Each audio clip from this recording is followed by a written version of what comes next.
Hi everyone, and welcome to today's video. Today we are going to be testing out and reviewing the newest concealer from Charlotte Tilbury. This is her Beautiful Skin Radiant Concealer. Now these retail for $33 US and you can find them in 30 different shades. As you can see, I grabbed two of the shades. Today I'm going to be swatching number 7 and number 8, and then based on how those dry down, we will determine which one I will be using for today. As far as the details for this concealer, this is a medium buildable coverage formula that is meant to smooth, brighten, and lift. The concealer is also supposed to be humidity proof, heat proof, as well as waterproof, and it's supposed to last for up to 16 hours. 10% of the formula is infused with skincare ingredients such as niacinamide, hyaluronic acid, golden vitamin C, and vegan collagen. So not only is it supposed to help conceal, but over time it's supposed to help the appearance of the skin overall.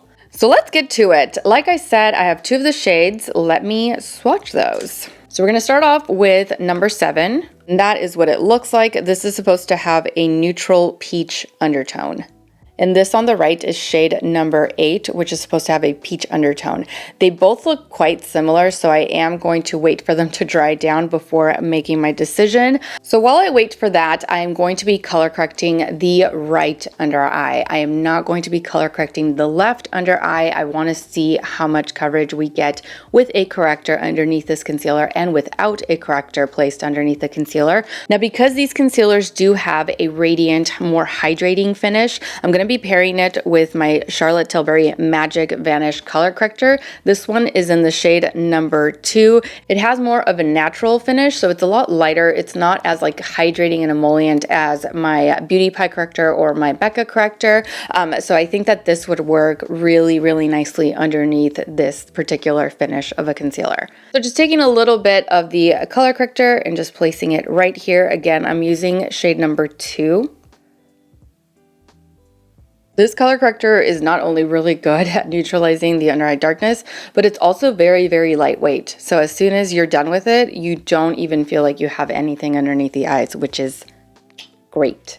Now I'm going to jump off camera, apply foundation before coming back with the concealer. This is the one that I'm going to be using for today. This is the Charlotte Tilbury Beautiful Skin Foundation. I wear the shade 6 Neutral. I love the finish of this foundation. It's a natural finish. It's not too dewy, it's not too radiant, but it just makes your skin look so healthy and so even, but without feeling heavy or without it moving around or feeling slick. I really, really like this foundation. Anyway, I'm gonna apply some of this onto the face and I'll be right back for concealer. All right, I am back. Foundation is on. You see what I mean? Look at how, just love this foundation. Now the swatches completely dried down. Since it is a radiant finish, they're not going to dry down to anything that I could say, oh yeah, they're completely dry, because they still look a little wet because of course of the radiant natural finish. This is what they now look like. Now, as a reminder, this is number 7 and this is number 8. They look pretty similar. So here they are up close and personal. Again, 7 and 8. I don't know which one to pick. Personally, I think number 7 matches my complexion a bit more than number 8. Maybe that's what I should do. Let me put them here. No, you see, they both kind of match. 8 really blends into my skin, but I'm just afraid that that's going to be a little too deep. And look, 7 kind of blends in too. Maybe I do a little bit of both. Why not? Since I have them both. Now, if I didn't have them both, I think I would just go with number 7, just because I don't want the under eye area. Once I set it, especially if it's a product or a concealer that doesn't completely set to like a soft matte or a matte finish, if you set it with any powder, and if you set it with any kind of powder that's not translucent, so even if it has like a slight tint to it, like my Oma Beauty one, or the one that I'm planning on setting it with, which is this airbrush one from Charlotte Tilbury, I think that it deepens. It tends to deepen the concealer shade after you set it. And so for that reason, I would go with number 7 instead. So we're going to start over on the right side, of course. As far as how to blend it out, it just stated to blend it out with a brush. Like you could do your finger, you can do a brush, you could do a makeup sponge, I'm sure. So I'm going to take number 8 and I'm going to do a tiny bit of number 8 right there. And then I'm going to take number 7. I'm going to scrape off some of this. It's a really thick formula. It is very, very creamy. And based on the way that it dried down or didn't dry down, however you want to look at that, it is very natural, radiant, hydrating. It's more of a hydrating concealer, which always make me nervous because hydrating concealers just don't agree with my under eye area. Not because it's oily or anything like that. I just, for whatever reason, I always find more hydrating concealers to settle and settle quite a bit and or move around. So hopefully that's not the case. You know, I'm not trying to jinx it, but yeah, we'll see. Let's just see. I'll shut up. Okay, and then I'm going to apply a little bit of 7 right here and right here, just to give me like the lifting effect. And since this is a very creamy formula that doesn't really dry down, we may as well just go ahead and take care of the left side. So again, this is number 8, and this is number 7. All right, so I'm gonna start off over here on my right. And remember, this is a buildable formula. So if we don't see enough coverage with the first layer, we can build it up a little bit, or we're supposed to be able to at least. All right, so I'm gonna grab my Expert Concealer brush from Real Techniques, and this is what I'm gonna use to blend this concealer out.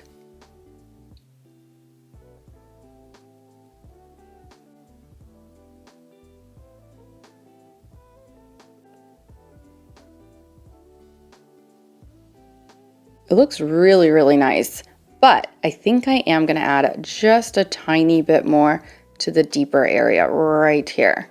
It blends out like a dream. You just have to be pretty light-handed with it. Because it is creamy, it can move around. So you just wanna like lightly blend underneath the eye.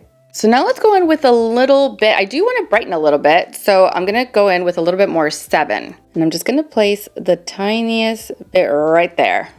Let's go ahead and blend this part out.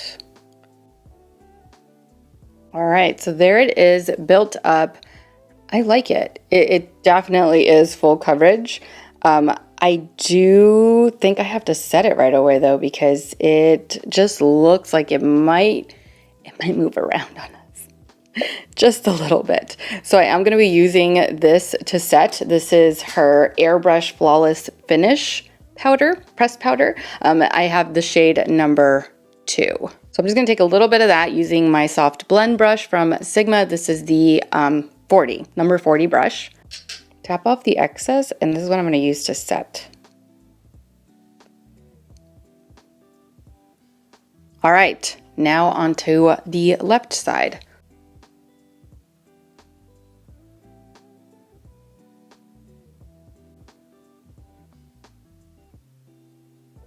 All right, so there's just the one layer without the help of the corrector. It's definitely medium coverage. So it is categorized, at least in my opinion, it's categorized accordingly. And that's just one layer. So let's go ahead and build it up a little bit. For this side, since I don't have the color corrector underneath, I think I am gonna do, or I don't think, I'm gonna do number 8 because it has like that peachy undertone that might help it out a little bit more as far as coverage. So let's go ahead and just apply a little bit more right there. And I'm not gonna drag this all the way up to the under eye. I'm just gonna keep this right here along, like where the hollow meets the cheek.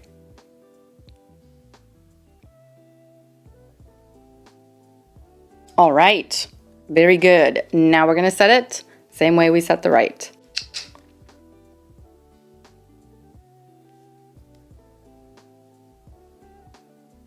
All right, there it is. Pretty similar as far as coverage, I think.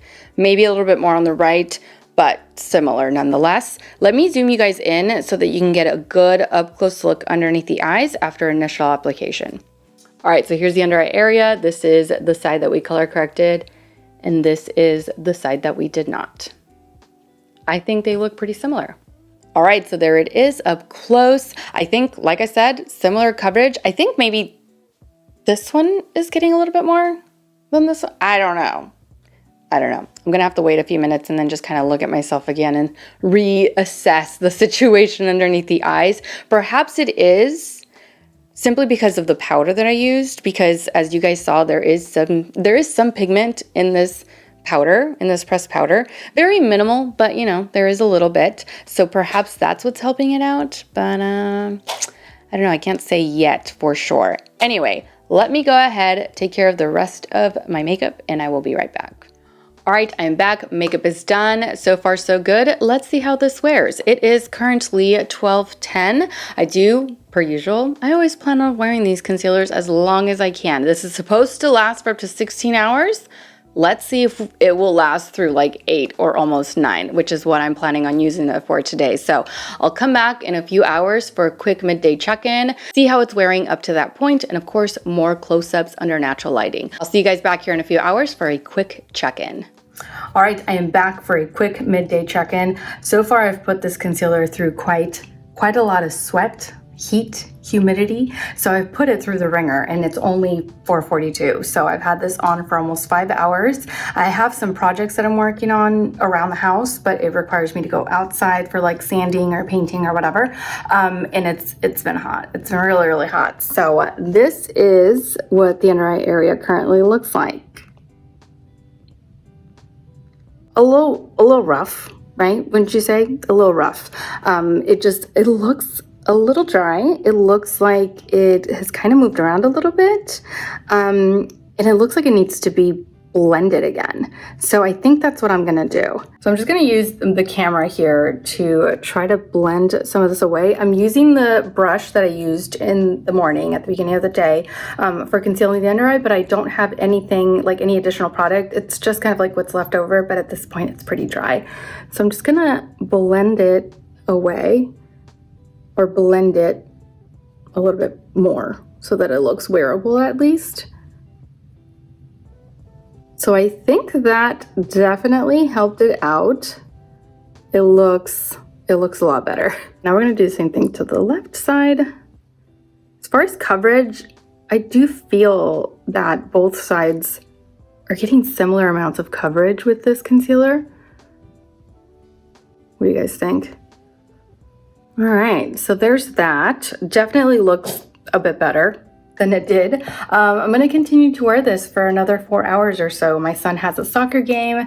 It's not until 7, so by the time that we get out there, it's not gonna be as hot, but it is feeling pretty humid. So I'm gonna put it through a little bit more humidity and see how we end the day. So I will see you back here at the end of the day for my final thoughts on this new concealer. All right, I am back for my final check-in of the day. It is currently 8:08, which means that I've had this on now for a solid 8 hours, half the time that it says it's supposed to last for, right? Because it's supposed to last us up to 16 hours. Just got back from being outdoors for a whole hour. My son's soccer game was great, but it wasn't as hot as I thought it was gonna be. I thought I was gonna continue to challenge this concealer with the humidity and the heat and the sweating and all of that, but it was actually quite a pleasant evening, so I didn't do any of that. However, I have a lot to say about the under eye area as it stands right now. So before I get into that, let me zoom you guys in one last time so that you can get a good up close look at the under eye area after an entire day of wear. All right, so here's the under eye area after 8 hours. This is the side that we color corrected with the color corrector, with the Charlotte Tilbury color corrector, and this is the side that we did not. So as you've probably guessed after that close-up, I'm not impressed with this concealer at all. All right, I am back. As you may have guessed, this is not the same day. I am testing this concealer out again on a different day. I don't remember when I tested it out. I think it was like 2 days ago. It is now Friday the 23rd. It is 5:36 p.m. and I put this on at around 11 o'clock this morning. I used my Sigma corrector underneath the right side, and I used my Becca and Smashbox corrector underneath the left side.